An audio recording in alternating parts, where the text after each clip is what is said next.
Donc bonjour à toutes et à toutes, je vous remercie d'être là.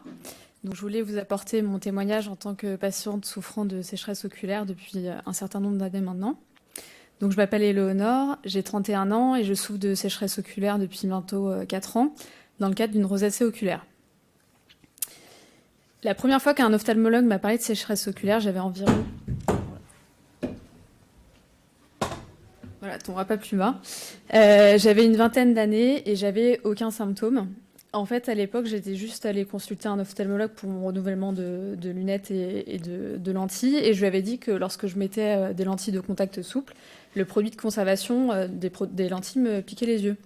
Et il m'avait dit, ah, bah, vous avez sûrement les yeux secs. Et du coup, il m'avait dit à l'époque que c'était pas grave, que c'était comme avoir les cheveux gras ou les cheveux secs, c'était plus une caractéristique plutôt qu'une pathologie en soi. Et il m'avait uniquement conseillé de mettre des gouttes hydratantes quand j'avais les yeux qui piquaient ou quand je mettais des lentilles. Sauf que à ce moment-là, en fait, j'avais vraiment aucun symptôme, aucune douleur. J'avais juste ce petit souci de lentilles qui n'était pas vraiment un problème, en fait. Alors ensuite, du coup, jusqu'à l'apparition soudaine en fait de ma sécheresse oculaire, j'avais jamais eu de problème particulier avec les yeux. Donc ainsi, j'ai travaillé assez longtemps sur écran, notamment dans le cadre de mes études et de mes jobs d'été ou de mes stages. J'ai beaucoup travaillé sur écran dans des environnements secs et ça ne me posait absolument aucun problème auparavant. Et cette aggravation est survenue assez soudainement en 2018. J'ai enchaîné sur quelques mois plusieurs bléphaриtes avec chalazion qui sont survenus pareil d'un seul coup. Et puis après ces épisodes-là, rapidement, j'ai commencé à ressentir des gènes et des douleurs, surtout en fin de journée sur écran. Et à l'époque, j'étais en école d'avocat, je terminais mon stage de fin d'études, donc je me suis pas plus inquiétée que ça. Je pensais que c'était la sécheresse, enfin la fatigue liée aux écrans et au travail assez intensif en cabinet d'avocat. Et puis, à la fin de mon stage, c'était à peu près au mois de juin-juillet, d'un seul coup, la douleur est devenue continue. Donc, je me réveillais le matin, j'avais déjà mal aux yeux et aux paupières. C'était assez intense déjà. Et en fait, ça s'arrêtait pas tout au long de la journée. Et le seul moment où j'arrivais à être un petit peu soulagée, c'est quand je fermais les yeux. Donc, à ce moment-là, je me suis dit, bon, je vais quand même consulter un ophtalmologue. Donc, je vais en voir un premier. Je lui parle des bléphaриtes que j'ai eues. Et il me dit, non, c'est sûrement pas ça, c'est pas la sécheresse oculaire. Mais je pense que c'est une conjonctivite allergique. Et donc, il me prescrit un traitement antihistaminique avec des gouttes hydratantes. Sauf que ça n'a pas fonctionné sur moi. Ensuite, après ce premier rendez-vous, j'ai été en vacances et où là, j'étais plus sur ordinateur. Et malgré l'absence d'écran, j'avais quand même tout le temps mal. À titre d'exemple, j'étais allée en Australie à ce moment-là avec mon mari. Et j'ai pas pu garder les yeux ouverts pendant les 24 heures de vol parce que ça faisait trop mal de les garder ouverts. Donc, je retourne de vacances, enfin je rentre de vacances, je consulte un autre ophtalmologue qui me pose le même diagnostic et qui me propose un collier antihistaminique différent. À nouveau, pas d'amélioration. Je retourne le voir et il me propose en plus un anti-inflammatoire. Et il me dit d'aller voir un allergologue. Donc je vais voir un allergologue qui me dit que pour lui, la piste allergique ne lui semblait pas la plus probable parce que ça ne pouvait pas provoquer des douleurs comme ça.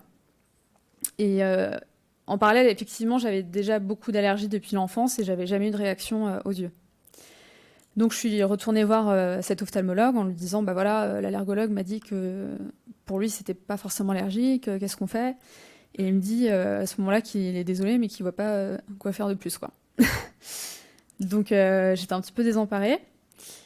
Et donc à ce moment-là, je commence vraiment à m'inquiéter parce que ça fait quand même plusieurs mois que j'ai des douleurs tout le temps, qui sont pas soulagées.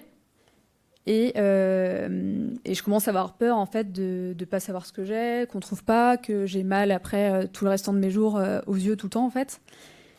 Et, euh, et j'étais d'autant plus stressée que c'était donc la fin de ma scolarité en école d'avocat et devais passer le CAPA, qui est le diplôme de sortie de l'école d'avocat. Et comme j'avais du mal à travailler sur écran, c'était problématique pour mes révisions. Donc finalement, j'ai quand même réussi tant bien que mal à passer mon examen de sortie. Et une fois cet examen terminé, j'ai pris rendez-vous chez mon généraliste quand même. Et j'en ai parlé parce que je me suis dit, bon, bah, si mon ophtalmologue ne sait pas, peut-être que je peux voir avec mon généraliste, qu'il aura peut-être des pistes. Donc il me fait faire des examens sanguins pour écarter une maladie auto-immune, que donc je n'avais pas. Et donc je commence à rechercher un petit peu sur Internet, et je vois qu'il y a des consultations spécialisées en sécheresse oculaire. Donc je décide de prendre rendez-vous. En parallèle, j'ai commencé un nouvel emploi en tant que juriste en CDD sur les conseils de mes parents parce qu'ils me disaient qu'il fallait que je pense à autre chose qu'à la douleur. Donc lors de ce rendez-vous chez l'ophtalmologue spécialisé, c'était en novembre 2018, il me dit, bon bah voilà, vous avez une rosacée oculaire. C'est donc un trouble de la vascularisation cutanée qui peut également toucher les yeux et les paupières. Et dans ce cas-là, la rosacée, elle entraîne une inflammation des paupières et des glandes de mébomus qui sont, comme l'a expliqué le docteur Dehaene, situées le long des paupières et qui entraîne à terme du coup une inflammation et la sécheresse oculaire par hyperévaporation. Donc l'ophtalmologue m'explique qu'il s'agit d'une maladie chronique, que du coup elle ne se guérit pas, mais qu'on peut essayer de traiter les symptômes avec un protocole de soins. Et il est plutôt rassurant, il me dit que les douleurs vont s'atténuer au fur et à mesure et il me propose de commencer des séances d'IPL, donc de lumière pulsée, pour accélérer le traitement pharmacologique. Et en revanche, à la fin de ce rendez-vous, j'étais un petit peu désemparée et dubitative parce que quand je lui ai expliqué que j'avais vraiment très mal tout le temps, que ça me gênait vraiment pour travailler, il avait l'air de... Il a eu une réaction assez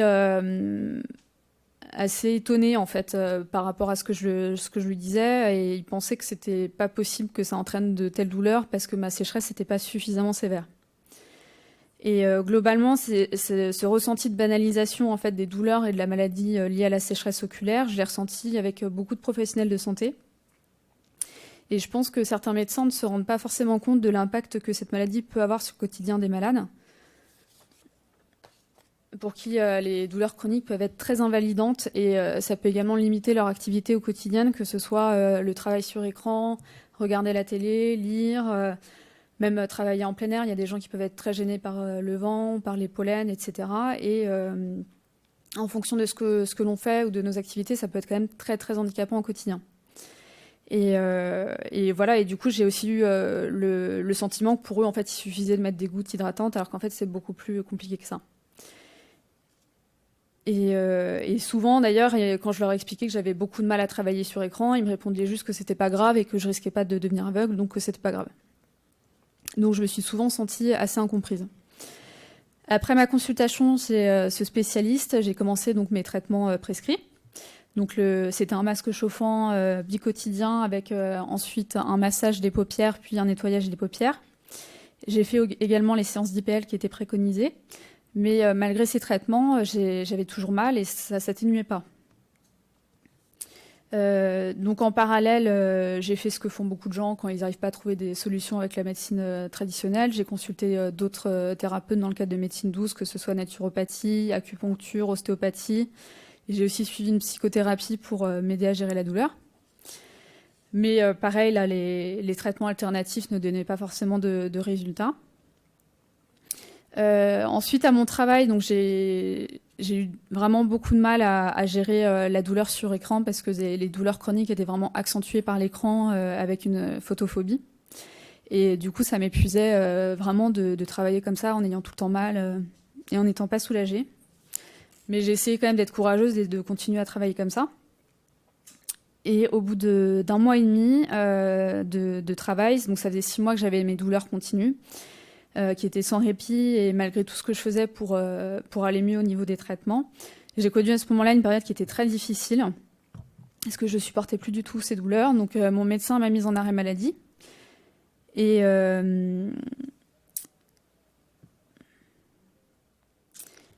donc c'était assez compliqué. Donc mon entourage, à l'exception de mon mari, avait du mal à comprendre ce que je vivais. Parce que quand ma famille faisait des recherches sur le nom de cette maladie sur Internet, ils trouvaient des sites qui évoquaient des symptômes légers qui étaient à milieu de ce que moi je ressentais, de ce que je vivais au quotidien. Donc ils ne comprenaient pas vraiment en fait. Et au travail, c'était pareil. Comme j'étais nouvelle, je n'osais pas forcément en parler avec mes collègues parce que j'avais peur de perdre mon CDD. Du coup, je suis restée 5 mois en arrêt maladie. J'ai mis à profit ces 5 mois pour déjà me reposer. pour continuer mes soins, mes traitements, et essayer de nouveaux traitements également, et faire un travail sur moi-même pour accepter la maladie. Et donc ses conséquences au quotidien. Et j'ai également cherché comment reprendre mon travail en limitant les douleurs. Et j'ai découvert qu'on pouvait demander une reprise en mi-temps thérapeutique. Donc j'en ai parlé à mon généraliste qui a accepté de le faire. Et en mai 2019, j'ai donc fini mon CDD en mi-temps thérapeutique, et ce qui m'a grandement permis de limiter mes douleurs sur écran. Après tous ces événements-là, du coup, j'ai mis quand même un certain temps avant d'aller mieux. J'ai essayé pas mal de traitements pour la sécheresse oculaire, et ça a mis du temps avant de trouver quelque chose qui fonctionnait.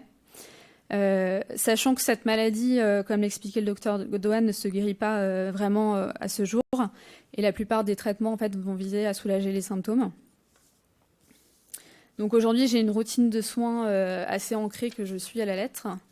Donc le matin, je commence par un masque chauffant de 10 minutes, suivi d'un massage et d'un nettoyage des paupières avec du sérum physiologique et un produit à base d'acide hyaluronique.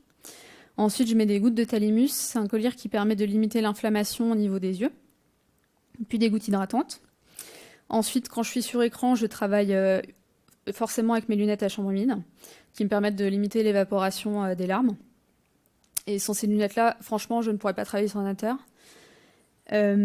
Après, tout au long de la journée, j'instille entre 5 à 10 fois par jour de gouttes dans les yeux. Donc j'ai plusieurs types de gouttes hydratantes en fonction de tout le long de la journée, avec soit des spécialités plutôt pour accentuer la partie lipidique, ou plutôt sur la partie aqueuse. Après, j'ai essayé d'augmenter aussi le taux d'humidité d'air naturellement, enfin en général, avec un humidificateur d'air. Donc, je vais éviter aussi tous les environnements qui sont assez secs, genre la cheminée. Je vais éviter tout ce qui est tabac, les émanations de fumée, les endroits où il y a de la poussière, tout ce genre de choses. Je fais beaucoup de clignements forcés aussi dans la journée pour forcer mes baumes à sortir. Et le soir, je recommence ma routine avec le masque chauffant, le massage et le nettoyage. Je prends également un traitement oral contre les douleurs neuropathiques, l'Aroxyl. Et 1 mois sur 2, je fais également une cure de doxycycline ou d'azithère. Donc, c'est des antibiotiques qui ont aussi un pouvoir anti-inflammatoire. Et en parallèle, je suis suivie au centre douleur de l'hôpital des 15-20, où c'est les premiers médecins qui se sont révélés vraiment très empathiques et à l'écoute à l'égard de cette maladie-là. Donc il a fallu pour moi plusieurs années pour trouver et mettre en place tous ces traitements qui me soulagent un peu, mais qui sont parfois insuffisants. J'en ai trouvé certains par moi-même, comme les lunettes à chambre humide, et en cherchant sur Internet, et une bonne partie ne sont pas remboursées actuellement ou pas totalement, comme les lunettes à chambre humide, les séances de lumière pulsée, le Lipiflow, le masque chauffant ou une partie des gouttes hydratantes. Et ça peut représenter quand même un coût non négligeable pour certains, et notamment pour les plus démunis qui ne peuvent pas forcément se permettre de s'acheter tous ces produits-là. À l'automne 2019, j'ai rejoint un groupe Facebook qui était consacré à la sécheresse oculaire, où j'ai pu me rendre compte qu'en fait, beaucoup de personnes vivaient la même chose que moi, avec des douleurs chroniques invalidantes et non soulagées, et qu'à chaque fois, la douleur et l'impact sur le quotidien étaient parfois minimalisés par le corps médical.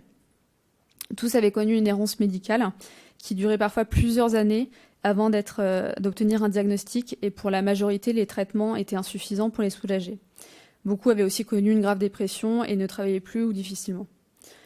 Pendant longtemps, j'ai espéré qu'avec ma routine de soins quotidienne, je pourrais retravailler normalement en tant que juriste à temps plein sur écran.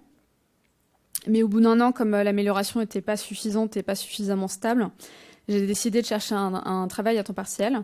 Donc j'ai trouvé un emploi assez rapidement chez un courtier en assurance, chez lequel je travaille encore aujourd'hui. Et donc je travaille 5 heures par jour, 5 heures par jour, 5 jours par semaine. En faisant des recherches, j'ai vu qu'une RQTH, donc c'est la reconnaissance de la qualité de travailleur handicapé, permettait à certains malades d'obtenir des aménagements de poste ou des emplois adaptés à leur handicap. J'en ai parlé avec plusieurs membres du groupe Facebook, et malheureusement, peu l'ont obtenu uniquement à cause de la sécheresse oculaire. La quasi-totalité qui l'ont obtenu l'ont eu en raison de la dépression qui était causée par cette maladie, en fait. Et pourtant, la sécheresse sévère peut être handicapante pour les malades, car elle limite leur activité tant sur le plan professionnel que sur le plan personnel. Du coup, pendant ces 4 années, comme je me suis sentie assez désemparée et seule dans mon parcours de soins, j'ai décidé avec d'autres patients du groupe Facebook de créer l'association SOS Syndrome de l'œil sec avec plusieurs objectifs. Le premier, c'est d'informer et d'aider les patients dans leur parcours de soins afin de lutter contre cette errance médicale et avant d'obtenir le bon diagnostic.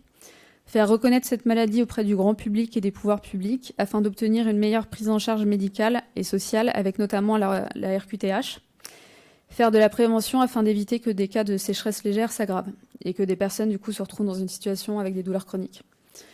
Et à terme, on aimerait pouvoir financer la recherche, si on peut, pour trouver des traitements curatifs ou qui soulagent vraiment les patients. Donc cette association a été créée et le site internet sera bientôt disponible. Et donc elle s'appelle SOS Syndrome de l'œil sec. Voilà, je vous remercie pour votre attention.